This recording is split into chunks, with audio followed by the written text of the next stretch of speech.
Hi everyone, I'm Darlene Arneson and I am going to be covering Norwegian food. So we are going to take a look at a PowerPoint about Norwegian food. So get started. So the best thing about going to Norway is tasting all the delicious food. So one of the things that they will serve, usually around Christmas time, is LUTEFISK.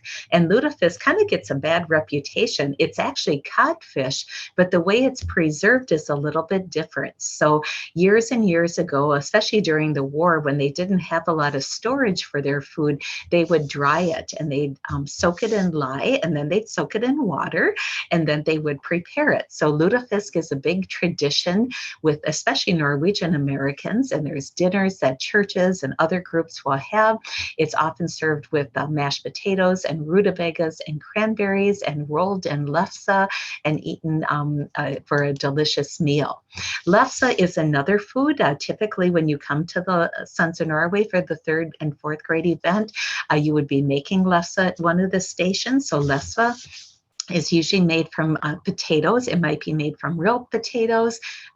It might be made from like whole potatoes that are mashed. They might be riced. It might be made from potato buds or granules, but potatoes are usually the main staples. So we make a dough and then we make it into little balls and then we roll them flat.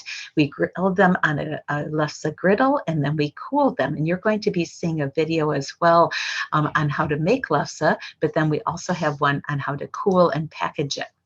RØMMEGRØT is another food that Norwegians like. RØMMEGRØT is a warm, served hot porridge. It's made out of heavy cream and milk and butter. And so you cook it till it gets nice and thick, kind of like oatmeal. And the butter kind of forms a little layer on the top, and you put cinnamon sugar on the top. And it's really, really good. So I really like to make RØMMEGRØT a lot. My great aunt Aslog taught me how to. And the key is not to have lumps in your RØMMEGRØT. So once you put your flour in, then you're supposed to keep stirring and stirring. So this is one that takes a little bit of time to do, but it really tastes good when it's done. We also make RISKREM at the lodge. RISKREM is kind of like a rice, cold rice kind of pudding.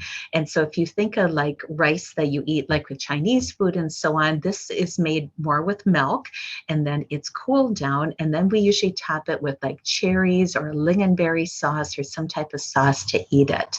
And it also is a treat. So herring fish are cut up into sections and eaten cold. Typically they're put on sandwiches or on crackers, or they're used in open-faced sandwiches. And herring is a pretty big deal in Norway as well. It's very low calorie, it's pretty heart healthy.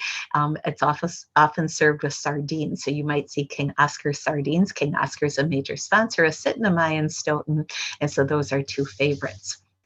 Fish is a very important part of the Norwegians' diet, especially salmon. And so they will, because they have the ocean right next to them, and they've got a lot of fishing in the mountain streams and rivers and lakes and so forth, the Norwegians have a very high diet in fish and salmon, and they make wonderful fish. So meat is very expensive there, beef and pork. And so fish is a lot more economical for them to make, and they feel it's far superior type of protein. Candy. So we all love candy, or most of us love candy, and the Norwegians have a lot of different kinds. You'll see in this picture there's Smash, which is kind of like, if you know what a bugle is, which is like a chip, but it's in a funnel shaped. The Smash are covered with chocolate. The Kvik lunch, which is in the middle, kind of on the top, that is pretty good too. It's kind of like a Kit Kat bar, and then you'll see that they have some on the bottom, on the left hand side, there's some black fish. That's a black licorice. They are very well known for their black licorices, and you'll see some other images of those in here too. And then of course their milk chocolate, and the Mørk chocolate is dark chocolate. And they also have the Rispo cooler, which is kind of like a puffy kind of a riced chocolate. So they have lots of different different types of chocolate. And here in Stoughton, you can buy Norwegian chocolate at a number of the shops. I know Yahara Chocolates carries them, and Nordic Nook usually has, and Cheezer sometimes does. So you can find Norwegian chocolates here in the States as well. So brown cheese. So there's some misconceptions about cheese and the brown cheeses. Some people call them goat cheese, and goat cheese is actually called geitost. Geit is a goat.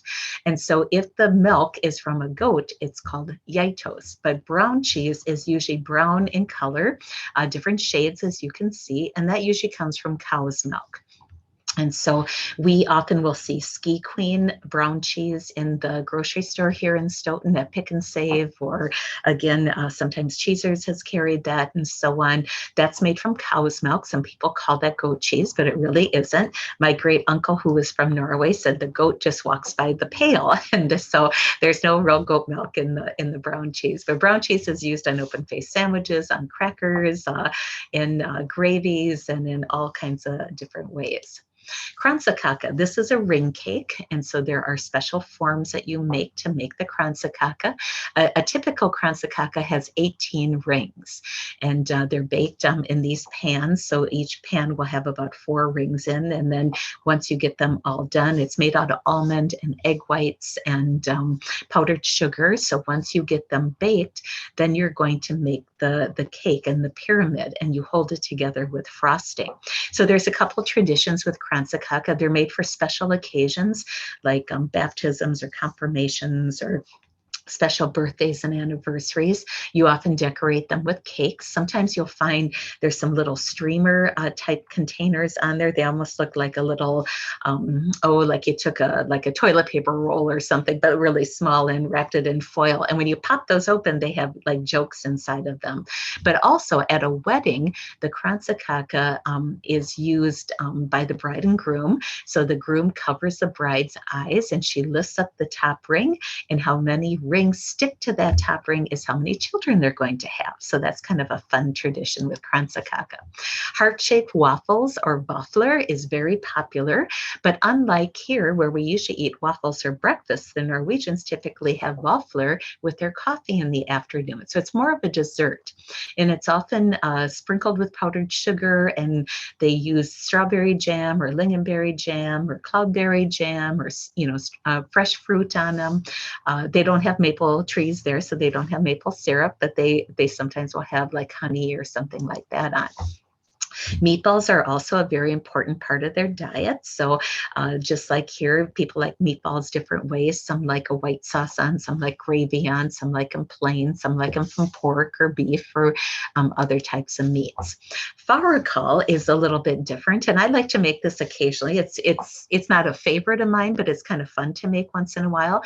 And this is made from lamb. And so you take cabbage and lamb, and those little black things are peppercorns, and you will layer those into a pot, and then you slow cook it for a number of hours, and that lamb gets really, really tender. So this is called fårikål. And rosettes are a favorite kind of cookie. They're kind of a fancy cookie.